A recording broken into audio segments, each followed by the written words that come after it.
I and Diana were reborn together, but she doesn't know it. She thinks I'm still the same love-struck person from our past life. I provided her with the best material conditions, sent her to the best university, even if it meant bankrupting my family to support her entrepreneurial endeavors. In the end, she squeezed me dry and discarded me when I was no longer useful. And then she had the audacity to bring my archenemy to me, saying that she finally doesn't have to endure the humiliation I brought her with my money. In this new life, I swear I will never give her a single cent again. When it came time to choose a beneficiary for one-on-one sponsorship, she stood proudly and confidently in front of me. But I deliberately overlooked her and chose the pitiful person next to her. Chapter 1. The annual charity donation event I attended on behalf of Smith. To show our commitment to the sponsored beneficiaries, every year we select one individual from among the many recipients for one-on-one sponsorship, directly connecting them with our team. In our past life, I was captivated by Diana among the numerous sponsorship recipients. Unfortunately, she turned out to be a wolf in sheep's clothing. This time, before attending, I specifically informed William. He is my archenemy and Diana's unrequited love. In our past life, Diana has mentioned more than once that William had secretly admired her before I started sponsoring her. It was me who used money to hinder their love. This time, let me see if William ever truly saw her before she became my girlfriend, Diana. When William and I arrived at the sponsorship hall, all the relevant individuals were already present. The hall was crowded with about 100 people. At first glance, I spotted Diana. I must admit, when it comes to aesthetics, my taste is quite good. With a height of almost 1.7 meters, slender waist, and long legs, her cascading jet black hair fell loosely on her shoulders. Among the modest and impoverished students, Diana shone like a blooming snow lotus on a mountaintop. Sensing my gaze, Diana straightened her posture, lifting her chin even higher. I know she, like me, has been reborn. Once the most successful female entrepreneur, now back to being a poor student, I wonder if she has adjusted to it yet. Facing the humiliation that the person she despises the most is about to bring upon her, I wonder how she will react. With great enthusiasm, I walked in. The school representatives were very welcoming, continuously thanking Smith Group for providing underprivileged students with an opportunity to study without worries. You see, even bystanders understand gratitude. But just because of my affection, Diana perceives all my efforts as humiliation. And this time I have decided to withdraw my affection. I hope she will be satisfied. I humbly mentioned that all of this is only natural as it is fulfilling the social responsibility of an enterprise. Next, we move on to the next segment. The school officials conducted a round of selection based on various criteria such as academic achievements and awards, recommending 10 candidates. I sat at the conference table and the person in charge asked the candidates to line up and introduce themselves to me one by one. They were all outstanding individuals, limited only by their financial circumstances, preventing them from reaching further places. Our intention in sponsoring them is to provide them with a boat to cross the first river blocking their path. The individuals being introduced looked at me with gratitude and eagerness. Everyone knows that being chosen as a one-on-one sponsored student means gaining access to more resources and the opportunity to pursue a broader future. Soon, it was Diana's turn. She was indeed exceptional, consistently ranking in the top 10 academically and receiving various provincial and national awards. The person in charge held high hopes for her and asked her to say a few words to leave a deeper impression on me. But Diana was unresponsive, only offering a cold hello. The person in charge's face darkened. Diana seemed indifferent. She looked at me with arrogance and disdain. In our past life, after hearing Diana's introduction, I skipped the remaining candidates and designated her as the one-on-one sponsored student. She must have thought it would be the same this time. Unfortunately, I turned to the person in charge and said, "No need to force it, let's get to know the next student." Diana hesitated for a moment and didn't leave immediately. The person in charge immediately urged, "Diana, please don't waste any more time." Diana gave me a cold glance and walked away. You see, if it weren't for me choosing you, you wouldn't even qualify to stand in front of me. I couldn't be bothered to spare a glance and continued listening to the information about the next candidate.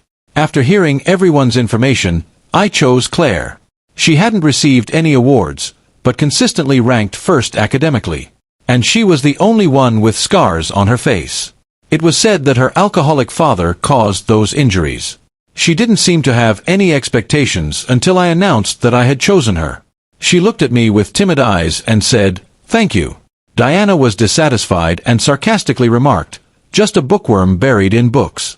Claire pursed her lips and remained silent. But I had no intention of indulging her any longer. To this candidate, "Are you engaging in verbal bullying against your classmates?" I coldly spoke up. Diana first looked at me with surprise, then revealed a subtle expression of, "So that's how it is, you purposely did this to get my attention." It made me sick to the point of almost vomiting. Diana, on the other hand, remained calm and aloof. "I'm just stating the truth. Which means you don't think you've done anything wrong." I couldn't be bothered to converse with her, so I turned directly to the school officials. "These are the candidates you've selected? I have doubts about the character of the recipient of this sponsorship. What I want to support is a future talent who can pass on this kindness. The way this student treats her classmates, with such arrogance and mockery, makes me doubt whether she would lend a helping hand to the weak when she has the capability." I deliberately labeled her and questioned her values.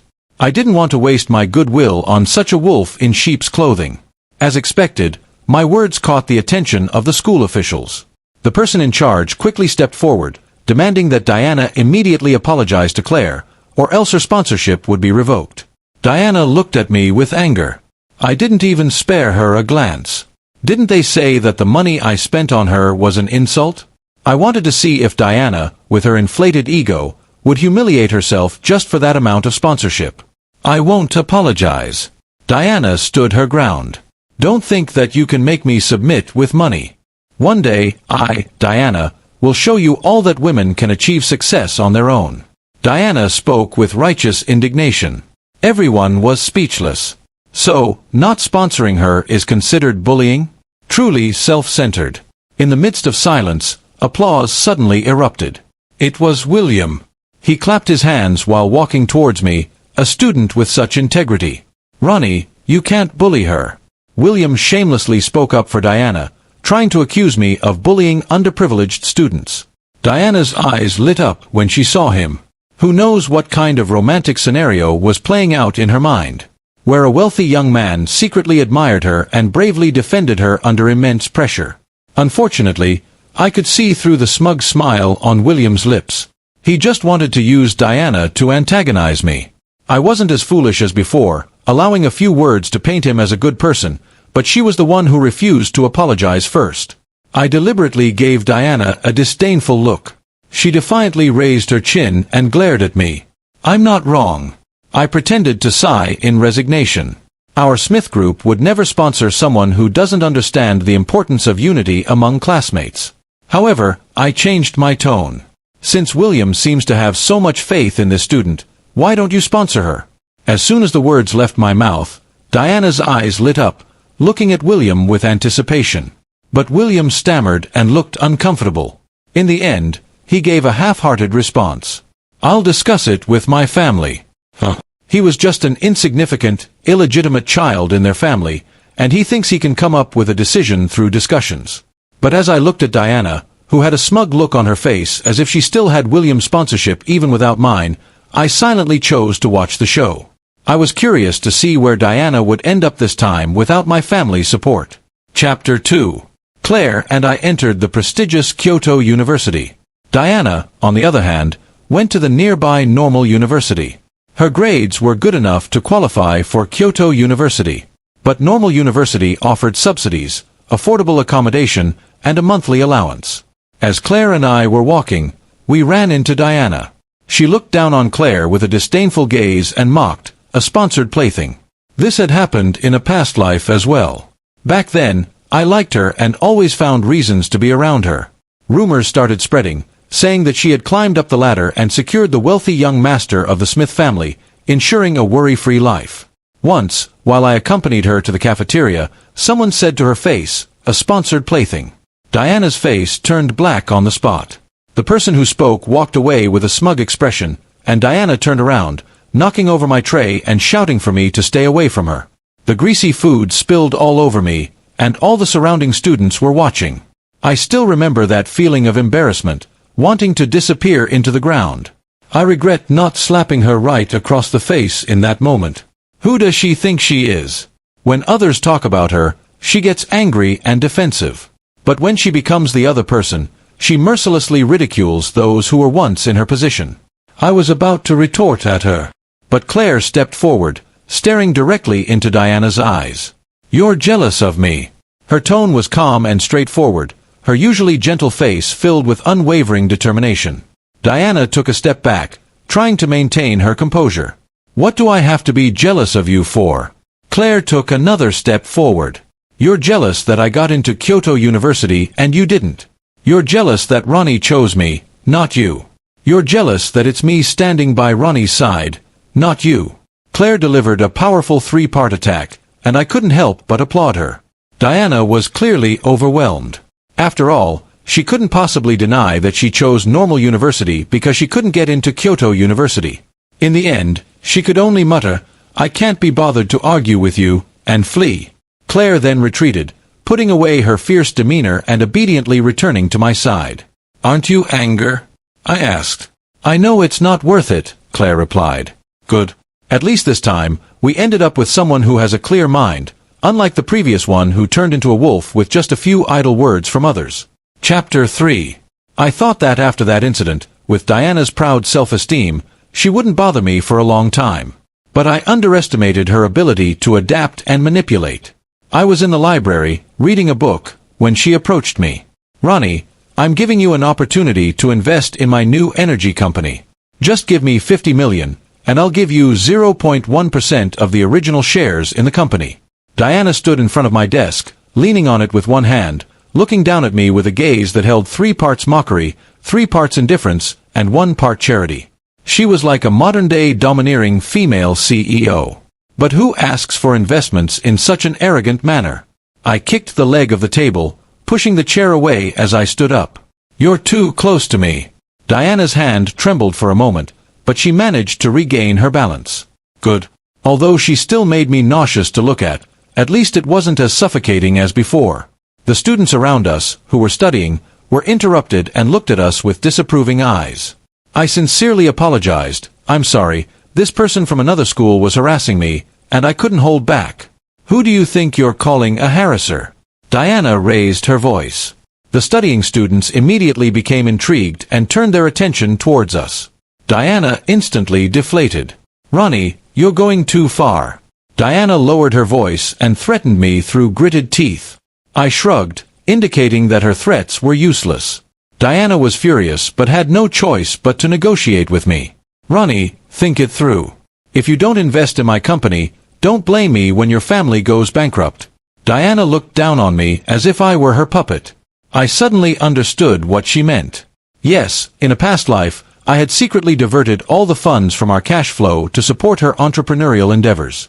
As a result, our family almost went bankrupt due to the broken financial chain. It was her breakthrough in core technology during that time that secured new funds and saved us from the crisis. No wonder she always carried herself with such arrogance in front of me. Turns out she saw herself as our family's savior. But if it weren't for giving her a large sum of cash, how could our financial chain have broken? People like her, even if they're reborn, only remember the outcomes that benefit themselves. The process means nothing to them. Understanding her mindset, I had even less reason to be polite to her. If you want to attract investments, do you have a qualified company? Do you have a team? Do you have a business plan? Do you have an investment return statement? A series of questions, and Diana couldn't answer a single one. I looked at her disdainfully. "You have nothing and yet you come to me for investment. On what basis?" "Just because of your face." I clearly meant to mock her. But somehow, she took it to heart and looked at me with a face full of indignation. "Ronnie, don't think that having a little money gives you the right to do whatever you want. I will never submit to you. If you won't invest, then forget it. I'm looking forward to seeing you regret it." And then she hurriedly ran out of the library. There was a strange sense of satisfaction in being able to lightly brush her off. But I swear, my only intention was simply not to spend money on her. Yet, Diana still managed to secure the investment. I heard that William helped her find the funds $5 million in exchange for 51% of the original shares in her newly established company. Diana instantly became the talk of the school. She excelled in the best teacher training program at the normal university. But those courses were of no use to her entrepreneurial endeavors. She never attended classes. When teachers criticized her for not focusing on her studies, she didn't hesitate to retort, asking them how many years of salary would match the $5 million she received in investments. After that, no one bothered to interfere with her. I knew about Diana's entrepreneurial project. She was a smart person. In the previous life, she entered the new energy vehicle industry, primarily focusing on battery endurance issues. At that time, I liked her and thought she was the smartest girl in the world. Using my family's connections, I got her into the best new energy science and engineering program at Jing University. She wholeheartedly studied for 4 years at the university and then, after entering graduate school, co-founded a company with her advisor. And now, she was just a freshman in college. Even if she carried memories from her previous life, having already spent many years in management, far away from the forefront of technology, could she still succeed in entrepreneurship solely relying on her individual research and development? I eagerly awaited the outcome. Chapter 4. Diana organized her entrepreneurial team. She searched for all the people she had worked with in her previous life during her entrepreneurial journey. Unfortunately, only a few individuals with similar qualifications were convinced by her sweet talk and joined her. As for her previous life's advisor, I heard that he rejected her without even meeting her in person. Well, he was a top-notch technical expert in the industry. Why would he pay attention to a poor student from an external teacher training college? But I was different. Using the reputation of being an alum, I happily secured a collaboration with Professor Miller with an initial investment of $30 million. I even managed to include Claire in the team. After all, she was also studying in this field. By entering Professor Miller's team in advance, I could directly pursue my bachelor's, master's, and doctoral degrees in one go. How convenient. Not long after Claire joined, she started sharing with me the complaints of our seniors about Diana. For example, Diana would give orders like I want all the competitors' data within 3 minutes. Her seniors struggled to open a data statistics website, clicking and typing away until they reached the step where membership was required to continue the search. Then they turned the computer screen towards Diana. In an instant, Diana's arrogant demeanor, which was higher than an 18-story building, deflated upon realizing the membership fee.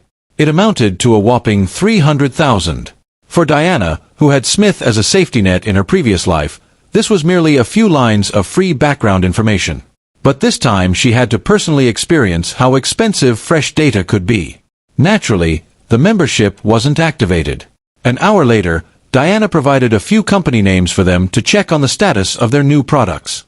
However, no matter how much they searched, the data was scarce. There was even one company that hadn't been established at all. When my senior went to report to Diana, she was scolded for half an hour, pointing fingers at her. She said those few companies were industry leaders, so how could they only have such limited information? Too little money for too many tasks? My senior couldn't bear it and had a big argument with Diana, directly quitting the job. When she came back, she complained to Claire and others about Diana, saying she didn't have the fate of a princess, but rather the ailments of a princess. I personally think that's a very accurate summary. Diana has always been extremely arrogant. In the previous life, everything went smoothly for her because I kept supporting her with Smith's resources. If she needed data, Smith's strategy department had annual memberships to major professional databases. If she needed plans, she had over a dozen managers under her, each specializing in their own area, summarizing everything for her to present. If she needed technological breakthroughs, dozens of technical backbone members in the laboratory worked day and night, obtaining patent achievements with Diana's name on them. It was these people who gradually bestowed her with the halo, making her a technical genius and a rising star in business. But she always thought it was her own brilliance that illuminated others. Unfortunately, I was blind at that time and truly believed she was a buried treasure. Chapter 5. Diana's entrepreneurial team didn't last long. Just when they had achieved some results, someone left with the core technology. Of course, Diana called it theft. But in reality, they were just applying for a patent, and Diana insisted on putting her name on it. That person took the technology to a company owned by a wealthy second generation, earning 10 times more than under Diana's leadership. Diana couldn't stand it and went to cause trouble at the company. The wealthy second generation pushed her, and she grabbed a vase and threw it at him. Both of them ended up in the hospital. When I received the news, I quickly informed William and we rushed to the hospital together. In the previous life, that wealthy second generation had no intention of letting Diana off easily. I paid a huge price to save her. This time, it's up to William to perform. In the hospital room, Diana was lying alone on the bed, her leg in a cast and hanging high up. On the other side, the wealthy second generation was sitting in a wheelchair, with several burly men standing behind him. Diana's face turned pale. Indeed, it was quite intimidating. Even in the previous life, when I negotiated with them while blocking them outside the hospital room, I felt quite fearful inside. But this time, it was much better. This time I came to watch the show. When Diana saw me and William, she visibly relaxed. Especially when she saw me, a sense of superiority seemed to appear on her face, as if saying I knew this man couldn't let me go. Even a kind of dissatisfaction emerged, wondering why she arrived so late. I really wanted to go up and give her a slap and ask her where she got her confidence from. The wealthy second generation noticed her gaze and turned his head to ask me, "Are you her boyfriend?" I quickly waved my hands and stepped back. "I'm just passing by." Diana glared at me angrily, but when she saw William beside me, her expression seemed to have a hint of understanding. I guess she assumed that I was jealous. I quickly moved further away, so as not to be infected by her stupidity. As expected, the wealthy second generation turned to William. William took a step forward. Diana's eyes immediately softened and sparkled when she saw his gaze. "Don't misunderstand. We are just ordinary classmates. I see there's a misunderstanding between you two. Just clarify it then." William stepped forward, nervously adjusting his bangs. "Misunderstanding? I don't have any misunderstanding. She smashed my head and I came to ask her for compensation." The wealthy second generation disdainfully looked William up and down. William's eyes shifted around, avoiding direct eye contact. The wealthy second generation scoffed. "So, are you going to help her compensate?" William hesitated but still had that peacemaker demeanor. "Not really. Just hoping you can take my face into consideration and ask for a little less." The wealthy second generation stroked his chin. "All right. I was originally here today to discuss a business deal worth $100 million. She smashed my head and ruined it, so she should have compensated me. But for your sake, I'll give her a 10% discount. She can compensate me with $90 million. Brother, I'm being generous." The wealthy second generation made an outrageous demand. William's expression changed, and his face instantly lost all color. "I'm not familiar with this classmate. If you have any issues, it's best to discuss them directly with her." With that, without even looking at Diana, he quickly walked out of the hospital room. The light in Diana's eyes visibly extinguished. With no one to intervene, the wealthy second generation continued to glare menacingly at Diana. "If the compensation doesn't satisfy me, I'll have you thrown in." It was the same in our past lives. Although both of them were injured, Diana was the one who struck first. If the other party insists on not settling, then she will definitely face criminal responsibility. Diana was well aware of this. In our past life, I secretly exchanged Smith's most profitable business line with the wealthy second generation, not only saving Diana but also retrieving the core technology that was taken away from her. This time she had no money, no power, and yet dared to single-handedly attack their company. Who knows? Maybe she even expected me to come to her rescue. Sure enough, Diana looked at me. "Ronnie, as long as you help me resolve this matter, I will. I will be your girlfriend." After saying this, she tightly closed her eyes and turned her head aside, as if she had suffered a great humiliation. Hoof. In our past life, I was concerned about her injuries and afraid that she would be under too much pressure, so I never told her about the price I paid. But this time, I want her to see with her own eyes what she has truly lost. I deliberately pretended to be moved, eagerly looking at the wealthy second generation, and asked in a very melodramatic tone, "Tell me, what do you want in order to let her go?" As a result, someone on the wealthy second generation's side recognized me, and their demands for compensation increased instead of decreasing. "Oh, it's the young master of Smith. It's my fault for not recognizing you. We're all on the same side, so let's not talk about money." How vulgar. If you want me to spare your little lover, it's simple. Exchange it for Smith's retail channels. The wealthy second generation smiled at me. Diana opened her eyes and turned her head abruptly. In our past life, she had taken over Smith, so naturally, she knew what Smith's retail channels meant. This. I pretended to hesitate. Diana's expression clearly began to change. She must have remembered why Smith's retail channels were provided to others free of charge. It was all for her.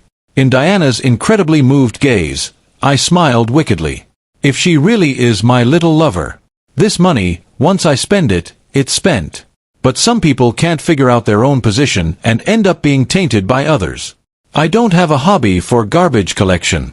I gave Diana a disdainful look and confidently left the hospital room. It feels so refreshing. Chapter 6. Diana wasn't sent in. The rich second generation didn't want money in the first place. He wanted the project in Diana's hands. Diana was forced to give the entire entrepreneurial team to the rich second generation.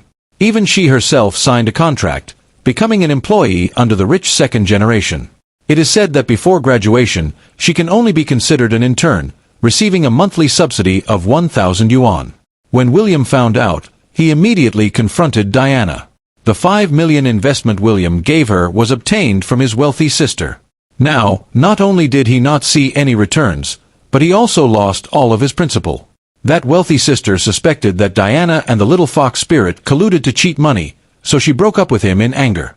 William was furious. Of course, he had to go find Diana. It is said that the two of them quarreled back and forth for several rounds, and in the end, Diana compromised and signed a 5 million IOU to him with her current monthly subsidy of 1,000 yuan. She's afraid she won't be able to repay it in her next life. I mocked William in my heart for being stupid, but soon I couldn't laugh anymore. This shameless Diana actually turned around and targeted me. Early in the morning, I left the dormitory to go to class. Just as I was about to go downstairs, I saw Diana waiting at the door. She held a transparent plastic bag in her hand with 2 large steamed buns bought from the cafeteria inside. Ronnie. She saw me and hurriedly came over. Here, your favorite steamed buns. She handed me the buns and even forced out a smile that she thought was beautiful, but was actually very irritating. I was so disgusted that I almost vomited last night's dinner. Diana is not stupid. She naturally noticed my disdain. She furrowed her delicate eyebrows, looking impatient. Don't like it. You used to. She stopped halfway through her sentence. I saw her anxious look and coldly sneered in my heart. Used to. That's right. In my previous life, it was that time when she threw her tray at me in the cafeteria, causing me to lose face. I endured it and didn't go to confront her for a whole week. It was said that she was targeted quite badly that week and couldn't bear it any longer. The next day she brought me breakfast. 2 cold, large steamed buns. Looking back now, I suspect they were leftovers from the day before, but at that time I was in love. My mind filled with thoughts of how Diana actually bought me breakfast. It was Diana herself, specifically buying breakfast for me. I forcefully gobbled down the 2 buns, even choking on them, but I continued to happily follow Diana. Oh, how I wish I could go back and slap my past self. I don't like eating steamed buns. He doesn't like eating steamed buns. As I turned around, Claire had somehow appeared behind me. She held a pink thermos lunchbox in her hands with a glass bottle of fresh milk on top. I told you that you don't have to buy breakfast for me every day. I felt a little embarrassed. Not eating breakfast is not good for the stomach. Claire handed me the milk. There was one time when she happened to see me having a stomach ache, and I unintentionally mentioned that I probably hadn't eaten breakfast. Since then, she has been preparing breakfast for me every day in various ways, rain or shine, without interruption. I took the milk from her. The temperature was perfect, and it tasted really good. Seeing that no one paid any attention to her, Diana let out a cold snort and walked away. As she passed by the trash bin, she deliberately slammed the buns hard. The buns hit the side of the bin and fell back to the ground with a thud. Diana didn't even look back. No manners. I shrugged my shoulders. Wasting food is indeed not good. Claire handed me the lunchbox, walked over to pick up the buns, removed the plastic bag, and placed them where our classmates often fed stray cats. At that moment, I thought she looked strangely beautiful. Chapter 7. Diana didn't give up. She always found a way to unexpectedly appear by my side, like an persistent fly. During class, She would occupy a seat in advance and wave at me from afar. I directly complained to the teacher. Someone is affecting my learning. I went to the cafeteria to eat, and she made me stand in front of her in the long line. I turned around and went to the third-floor cafeteria. When I went home on the weekend, she was waiting downstairs, saying she wanted to take a walk with me. I took a step with my long legs and got into the luxurious car that came to pick me up. I was annoyed. Claire, upon knowing this, made more time to accompany me. She was already busy with her own studies and had to participate in the professor's project, so her free time was very limited. But she was always by my side, unhurried. At night, when she finished studying, I walked her back to her dormitory, and we fed the stray cats downstairs together. The kittens were cautious yet greedy eaters. Claire broke the codfish intestine into small pieces and placed them in the palm of her hand. The kittens came over when they smelled the scent. I followed suit. The soft, wet tongues of the kittens licked my palm, making me feel tingly and melting. I'm actually a little envious of a cat. Claire suddenly spoke, her voice low, almost inaudible. I turned my head and saw her shining, moist eyes. Only then did I realize how close we were. Our arms touched, separated only by thin sleeves, and I seemed to feel her body temperature. A gentle breeze passed by, carrying a sweet fragrance. Not the scent of flowers, but the scent of Claire. I involuntarily leaned closer to her, feeling a bit intoxicated. "What are you doing?" A scream shattered everything. Diana stood behind us, her face contorted in anger. The frightened kittens scattered and ran away. Diana's gaze locked onto me, as if she wanted to pounce on me the next second. Claire stood up and leaned against me. I dropped the remaining codfish intestine in my hand, stood up, clapped my hands, and pulled Claire behind me. "What right do you have to come and question me?" I had no expression on my face as I looked directly into Diana's eyes. I am Diana's voice became hoarse, as if her throat was being squeezed. Her expression went from anger to confusion, from confusion to regret, and finally, a hint of pain appeared on her face. "You belong to me." She looked at me with intense eyes, as if I were the most handsome guy in the world. Unfortunately, I don't believe that's true. Even if it is true, it's too disgusting. I composed myself and turned to face Claire. "Go upstairs early." Claire nodded. "I'll see you back." "Okay." I turned and left. Diana kept calling after me from behind. I kept walking, never looking back. Diana is just a pit of mud.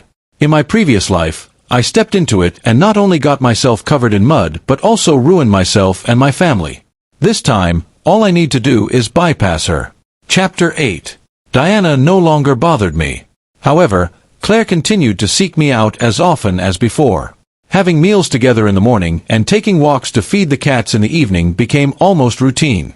Until one day, Claire didn't show up at all, from morning till night.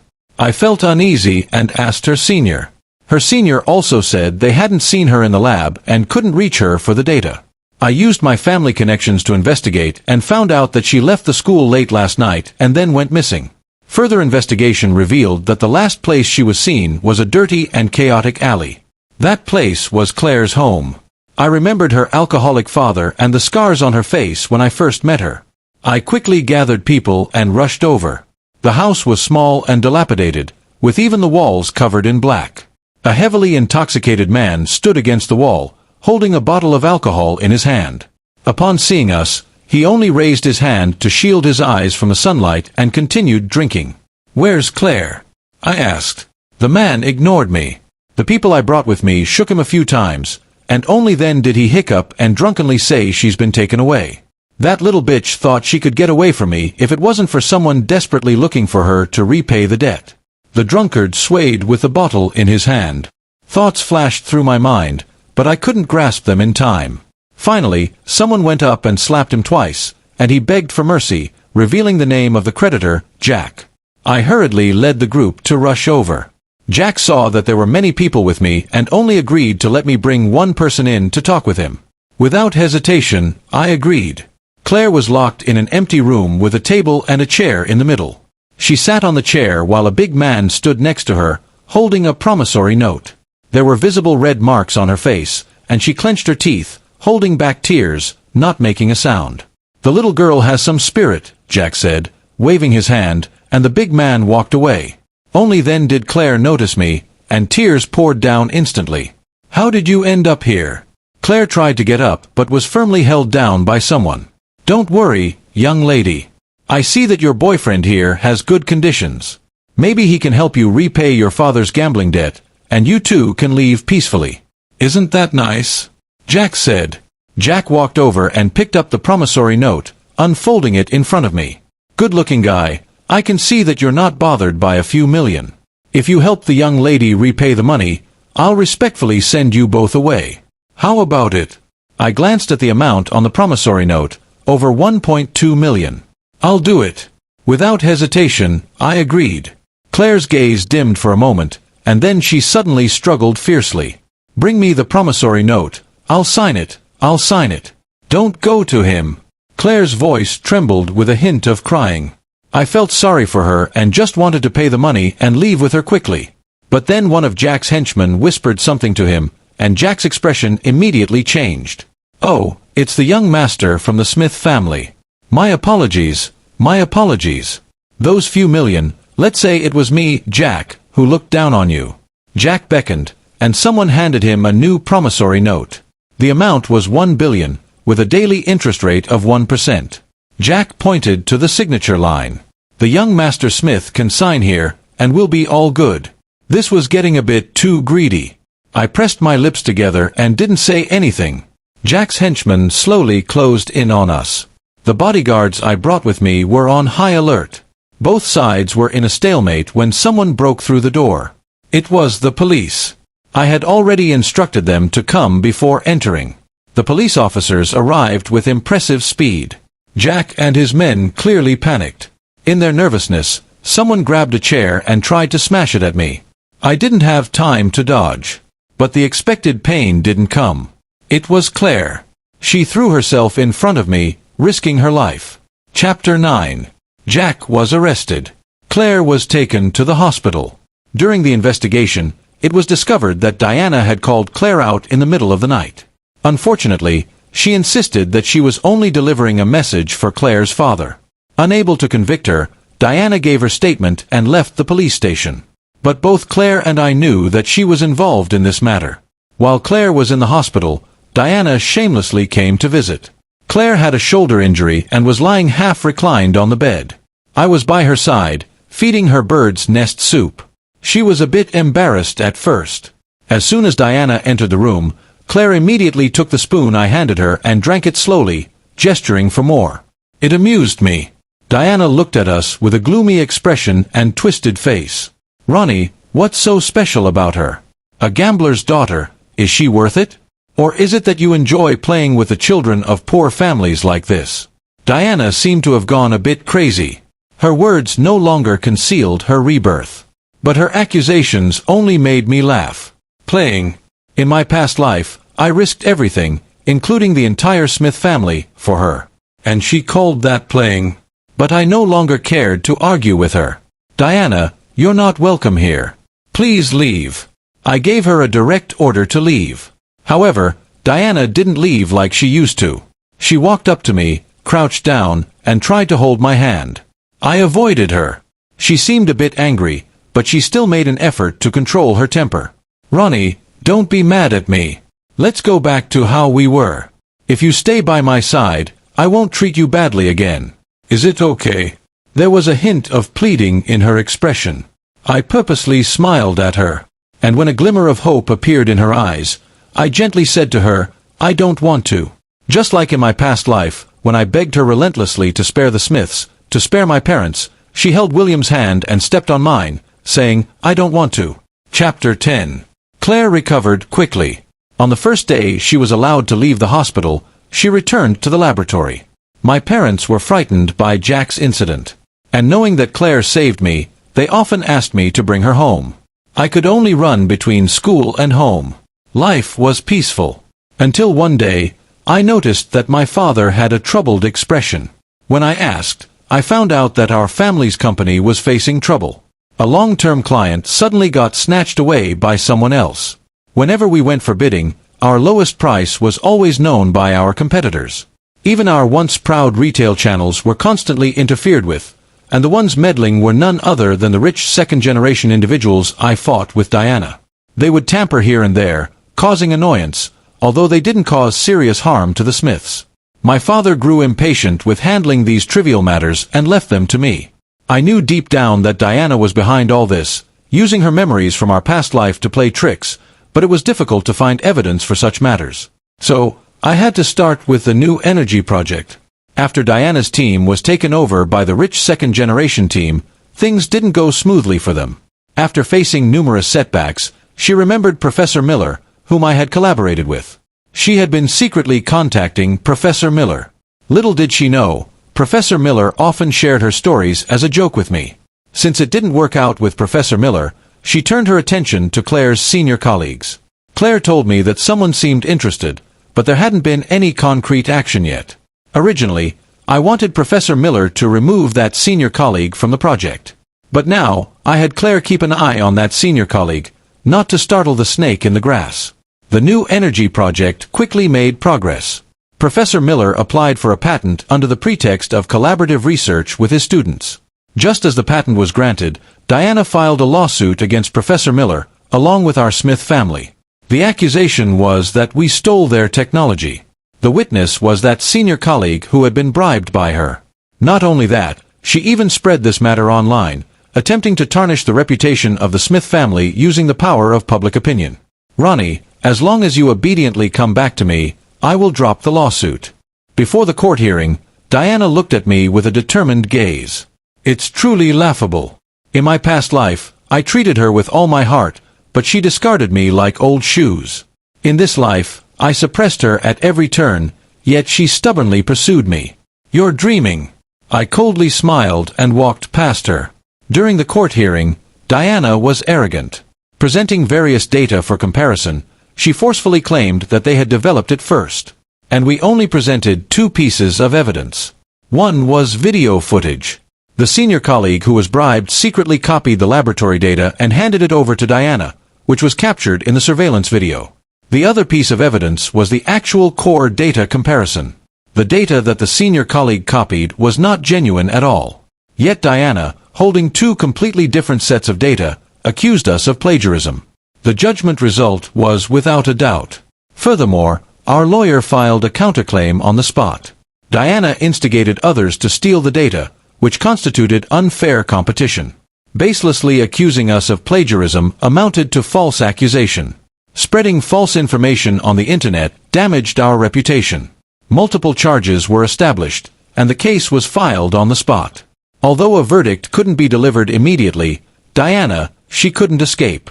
Chapter 11. Before the judgment was announced, Diana asked to meet me for the last time. I went. Claire also went, waiting for me not far away. Diana looked at Claire's departing figure and sneered. I never expected you to still like a girl from a poor family. I knew she could tell that I had also been reborn. Forgetting gratitude, repaying kindness with enmity, it's a matter of character, not poverty. I couldn't be bothered to hide it anymore. So, you've also been reborn. We're the same, that's why we're kindred spirits. Diana stared at me intensely. I truly wonder how thick her heart must be to think that I would still have a change of heart towards her. Diana. I rarely call out her name. She looked at me with anticipation in her eyes. I smiled. I don't know if you remember or not, but you owe a debt of 5 million. Diana's face stiffened. I couldn't be bothered to play games with her anymore. Diana, to see you like this, I'm actually happy. In my past life, it was my love for you that made you always feel superior to me. It was my affection that allowed you to step on my shoulders and reach a place that didn't belong to you.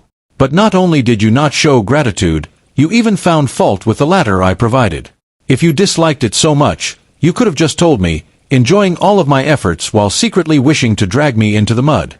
If we could start over, I wouldn't have done anything wrong to you. I just took back what I once gave you. But look, I smiled gently. This is where you were meant to be. Diana's face turned pale, and she slumped down. She could no longer maintain the pride that I had nurtured with countless love and money. Ignoring her despair, I turned around and walked towards Claire. She didn't even spare a glance at Diana, her heart and eyes full of me. I come from a poor family. She lowered her eyelashes, appearing somewhat desolate. I was about to comfort her, but she lifted her face, looking at me with a radiant smile. "But I won't be forever." She waved her phone at me, and there lay a text message inside. "Your new patent application has been approved. I will use more patents as my ladder, and step by step, I'll come to your side." Claire looked at me with a beaming smile. I embraced her slender waist and kissed her passionately. And please subscribe to my channel.